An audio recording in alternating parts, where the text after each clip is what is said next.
Yes. Just yes, yes, yes, yes, yes, yes. And one more yes. Doctor Strange is everything I hoped it would be and a little more. Hey, what's going on, friends? My name is John, but people on the internet call me Narwhal, and I'm currently watching through every single superhero movie ever made because I've never seen any of them. Today, we're here to talk about Doctor Stephen Strange. When I first rated this movie, I gave it an 8.7, but honestly, it might be a 9 now. I felt like this movie was so different from all the other formulaic shit I've watched. Part of that probably helps because he's like an interdimensional time traveler thing guy that can like teleport into different places through the fired thing ring that he makes with his mind. I know that that's not accurate at all, but you know what I'm saying. But this movie just was so different. It felt so unique and powerful, and it felt like it actually had something to say, like philosophically and morally, and I don't know. I guess you could argue all these movies have something to say, but something I mentioned the other day in an interview that I did with Daniel Green on his channel, who, if you don't know, he's a really awesome YouTuber. He reached out to me through TikTok and was like, hey man, I found your series. I'd love to do a video with you about this challenge. So we did a 30-minute interview on his channel. It'll be linked down below. We talk about superheroes and literally everything. We talk about everything from this challenge. So just go watch it. I think it's really cool. But something him and I both kind of agreed on is we really loved the movie Super, which I'll be talking about eventually. But that movie, the reason it resonated with me was just because it really felt like they took a risk and did something different. And I genuinely felt like it had something to say that was not safe.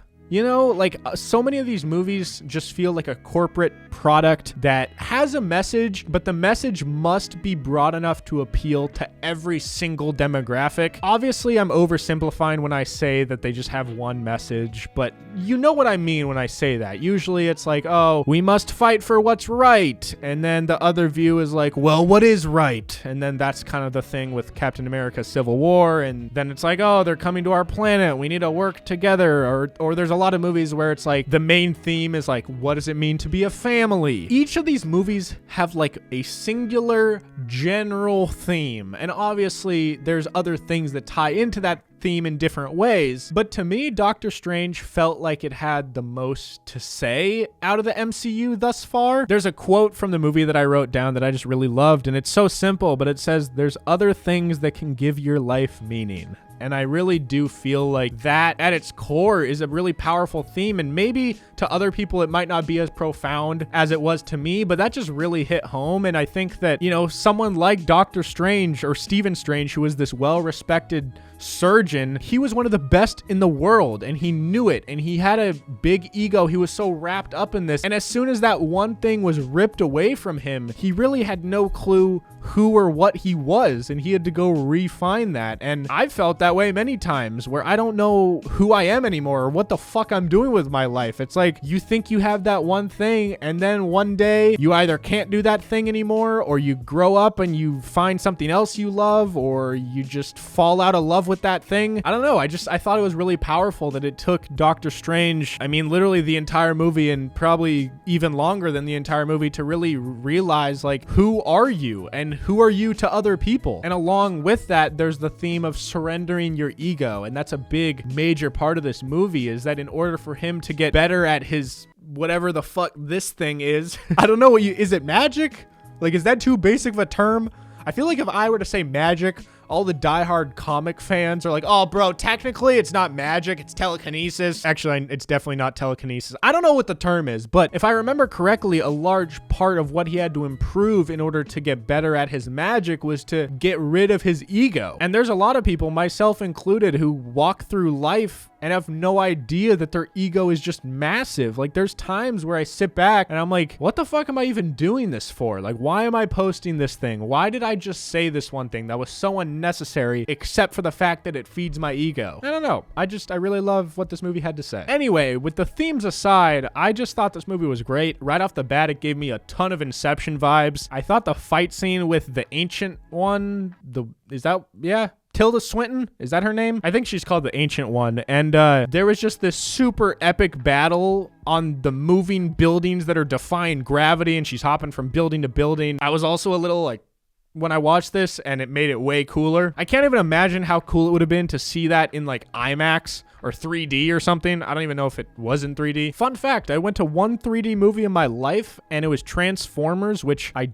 don't like Transformers at all. But the next day, I literally couldn't see and couldn't move for like almost a whole day. I don't know what the reaction was. To this day, I don't know what happened. But for almost 24 hours, I was like stuck on a couch because everything was moving and I couldn't see. And then I stood up to move and I thought I was gonna die. But I'm fine now. Also, I never thought about until this movie how much a hand injury would impact a surgeon. Because to me, a hand injury, like a broken finger, it's like, oh, whatever, put in a splint and, you know, just continue living your life. And then in a couple weeks, you'll be fine. But it's pretty insane that like a surgeon, the steady hand is everything. That's your entire career is in your hands. Just like how recently I learned that music artists really have to take serious care of their vocal cords and they'll go in for like different vocal surgeries or treatments, or they have all these crazy things they do to keep their vocal cords healthy, which I definitely could use that because my voice gets fucked up sometimes. But it was really cool to me to see him trying to deal with and cope with the fact that this thing that he's placed all of his value in as a person is just gone. He just can't do it anymore. And how do you cope with that? He obviously didn't cope very well at the beginning, but I just felt like he had a really great character arc and it felt a lot stronger to me than other movies in the MCU. And holy shit, I know I mentioned this earlier, but he is the most egotistical asshole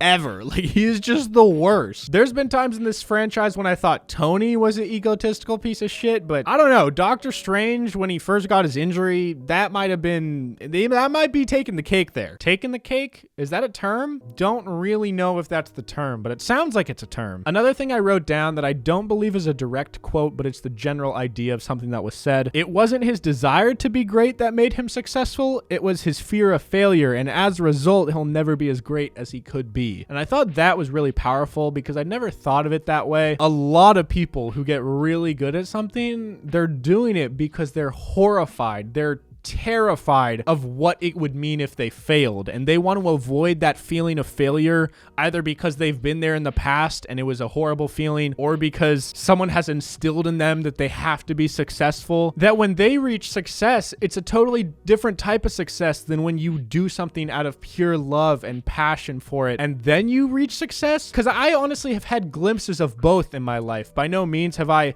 had any crazy success in one way or another, but I've had moments where I've succeeded at something that I didn't really care about. Like in college, I got really good grades, and then I realized, like, oh my God, I hate it here. I'm depressed. I don't even want to be here. Why am I trying so hard? And that was a shitty type of success. But then I've had other types of success where, like a video doing really well that I worked hard on, it's like, oh my God, this is what it's all about. This is what brings me joy into my life. And then other people resonate with it and think it's fun, and you're like, holy shit, this is amazing. I don't know, man. I really enjoyed this movie. The more I talk about it, the more I actually want to watch it again, and I have not said that about many movies on this entire list. Doctor Strange, I definitely see myself watching again sometime. I think it would be even more fun to watch it with my friends. It has the perfect combination of humor, great performances, awesome action. It's beautiful. Like, I don't know. I don't really have any critiques about it. I don't even know why I gave it a 9. All right, I'm not gonna get ahead of myself here and like bump it up 2 notches. It's definitely not as close as The Dark Knight, but I just really like Doctor Strange, and I'm just surprised I don't hear more people talk about it, quite honestly. I think there's a Doctor Strange 2 coming out, which I'm very excited for. I think Benedict Cumberbatch, first of all, coolest name on the planet. Second of all, he's just so talented, and for some reason in my brain, I think that him and Cillian Murphy are the same person, and I'm fully aware that they're different people, and I've seen a bunch of movies and shows that Cillian Murphy's in, and other stuff that Benedict Cumberbatch is in, but for some reason, the same way I think Jonah Hill and Seth Rogen are the same, I think they're the same, but I don't know why. Anyways, I just really like him. This movie's dope. I'm rambling at this point. Thank you all so much for watching this video. If you enjoyed it, be sure to drop a like, leave a comment down below letting me know what you thought of Doctor Strange. If you're new around here, be sure to subscribe. There's new videos every other day, and I just love making these videos. I can't wait to keep making new stuff on TikTok. If you don't follow me on there, that's kind of where this following started from, so go check out my TikToks. I usually post every single day. All right, I'm going to go watch the next movie. Have a great day, and I'll see you guys next time. Peace.